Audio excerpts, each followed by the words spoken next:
Good evening here on the Central Riverhawks YouTube channel. I'm Joel McCall, visiting now with the head coach for the Central Riverhawk football team, Mitch Olson, as coach is going to be talking about that level one or round one of the playoffs, so the 41-14 win. The Riverhawks now on the gridiron are 9-1. Coach, thank you for your time, first of all. Great to be talking to you, Joel. 41-14, the win over DeForest. It was 26-7 at halftime, and the big play early was the 84-yard touchdown from Alvarado to Palma.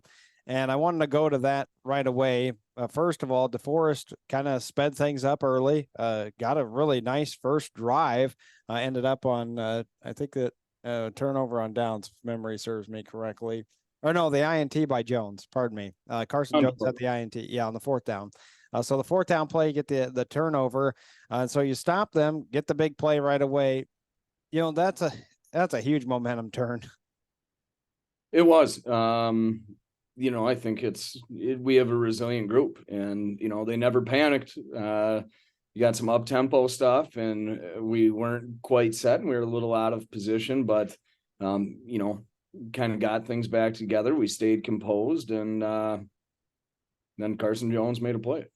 Do you think that the 84-yard touchdown pass kind of opened up your ground game? We've been talking about the last 3 weeks or so. Gavin Shepard's had a hard time finding some room. I think his top rushing yards in the last 3 weeks prior to the DeForest game was about 76 yards or so.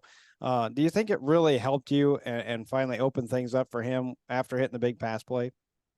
Schematically, maybe not as much as just sort of getting that momentum going. The really only change that had was, them just playing the free safety a little further back.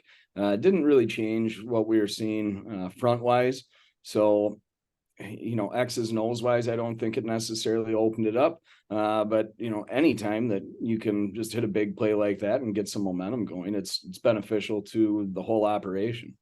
And DeForest kind of went away from their sped up offense throughout the rest of the game. I think they brought it back maybe in the third or part of the fourth, but it wasn't much of it.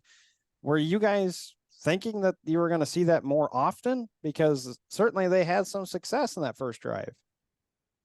The thing about being able to play up tempo is you have to have possession of the ball, and you've got to be moving the chains. And we were really good early in possessions that, we sort of took that away and didn't really give them a chance to get the tempo going on us again. Yeah, that's true. Well, the defense played phenomenal. You get 3 turnovers and a safety. And I think Strip Motter is just playing out of his mind right now. I mean, he is just playing some of the best ball we've seen all season. And it was, it's been week after week after week. And I think he's up to 6 INTs on the year now, too. Yeah. We haven't talked about it at all yet because we're still in the season, but eventually Peyton's gonna have a decision to make with what he wants to do next year. He's a talented basketball player. He's a talented football player. He's gonna have the opportunity, I think, to possibly play football at the next level. So just excited for him. He's such a good kid, so smart, and obviously a very gifted athlete. But he's just such a complete player. He is phenomenal in coverage, as evidenced by all of his pass breakups and picks.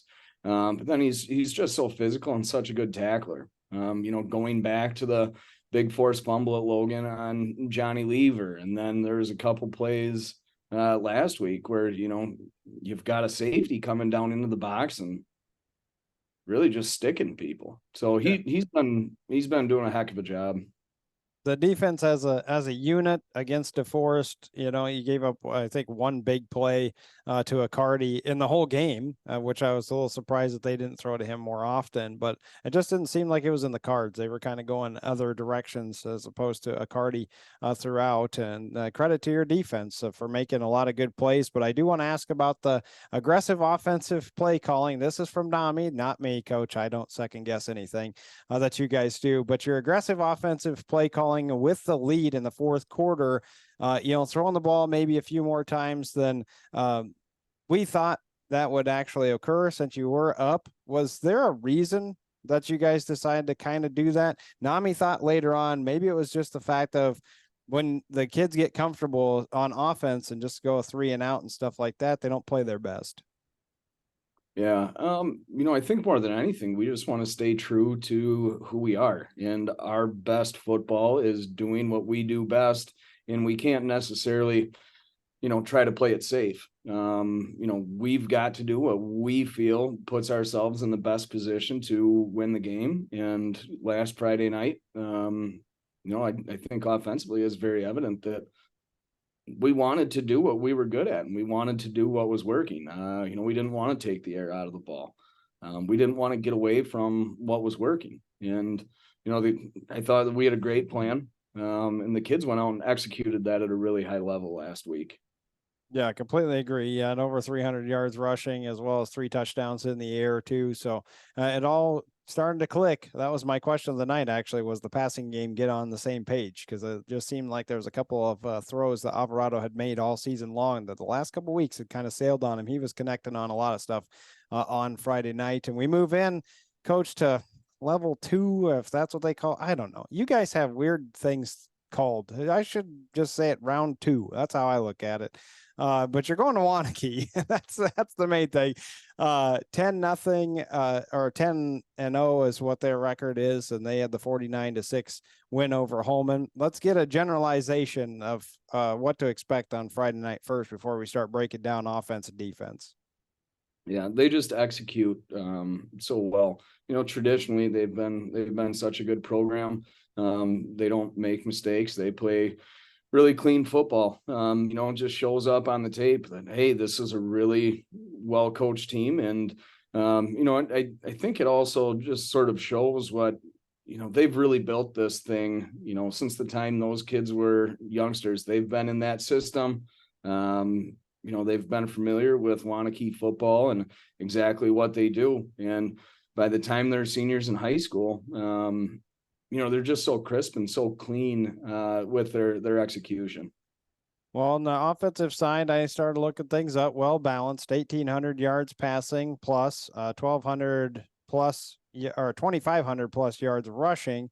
Their quarterback has 18 touchdowns and 1 INT, and they have 6 running backs over 100 yards. Of course, that's predicated on some of their blowouts too. Of course, sending in some of their subs and whatnot. But Ben Lindley leads them at 997 plus 18 yards or 18 touchdowns. Pardon me. It's been a long day, coach. And then the big offensive line. So talk about their offense, and and I gotta believe it's the O line that makes them go. Yeah, they've got a really good O-line. They run a lot of zone run scheme, which is something a little bit different than what we typically see with a lot of the gap scheme teams around here. We have seen it a little bit, but it's just a little bit of a difference of style, and they run it really well. You watch their offensive line and their zone blocking scheme. It's like they're all in sync. They're taking their zone steps at the same time. And then the Lindley kid, it's a lot of times he's just going untouched, and he's got great speed, great vision. They get those big boys out pushing, working the zone blocks, and he'll pick a hole and he'll just dart, and next thing you know, he's gone. Well, on the defensive side, I didn't see any actually defensive stats. They didn't have their stuff up for defense wise, so I don't know who kind of leads them in tackles and whatnot. I did notice that when you sent me something this morning, it's a 4-4 line. That's what it looks like. Their formation is a 4-4, right? 4-3. Okay. Yeah. So they have a 4-3 base. They're really aggressive in it, really well coached. They're extremely physical. That's what they do on defense. It's what they've always done on defense. It's what works for them. We don't expect them to necessarily change anything up for us. So we think we have a pretty good idea of what we're going to see. Well, I'm looking forward to it. As far as I know, we're going to be there then coming up on Friday. So looking forward to covering it. How about keys, coach? Always got to go with that before we finish. Yep. We've just got to be extremely physical this game. I think that's where our strength lies. We have a lot of really tough, hard-nosed kids. Not always necessarily the biggest kids, but son of a gun, they get after it. I know that's going to show up, but that's really what we hang our hats on. Is we have got kids that go out there and just play their butts off. So, I think that's a key to the game. I'm very confident that it's going to be there. And then if, we've got to be able to move the ball on offense, take care of the ball. And then if we can manage to take the ball away a couple of times, I think we'll be in the game. The psyche. I was wondering about that, Coach. I guess I am going to add one more question, and that is because of how good Waunakee has been program wise throughout the years and whatnot. The psyche of a team. Sometimes when you step on the gridiron, you always think, "Oh boy, here we go. We might get our butts kicked tonight because of how good the other team is on the other side." How do you keep that mentality away from your kids? And I don't think they have it already. I'm just saying, as a coach, you got to keep that confidence up. Yeah.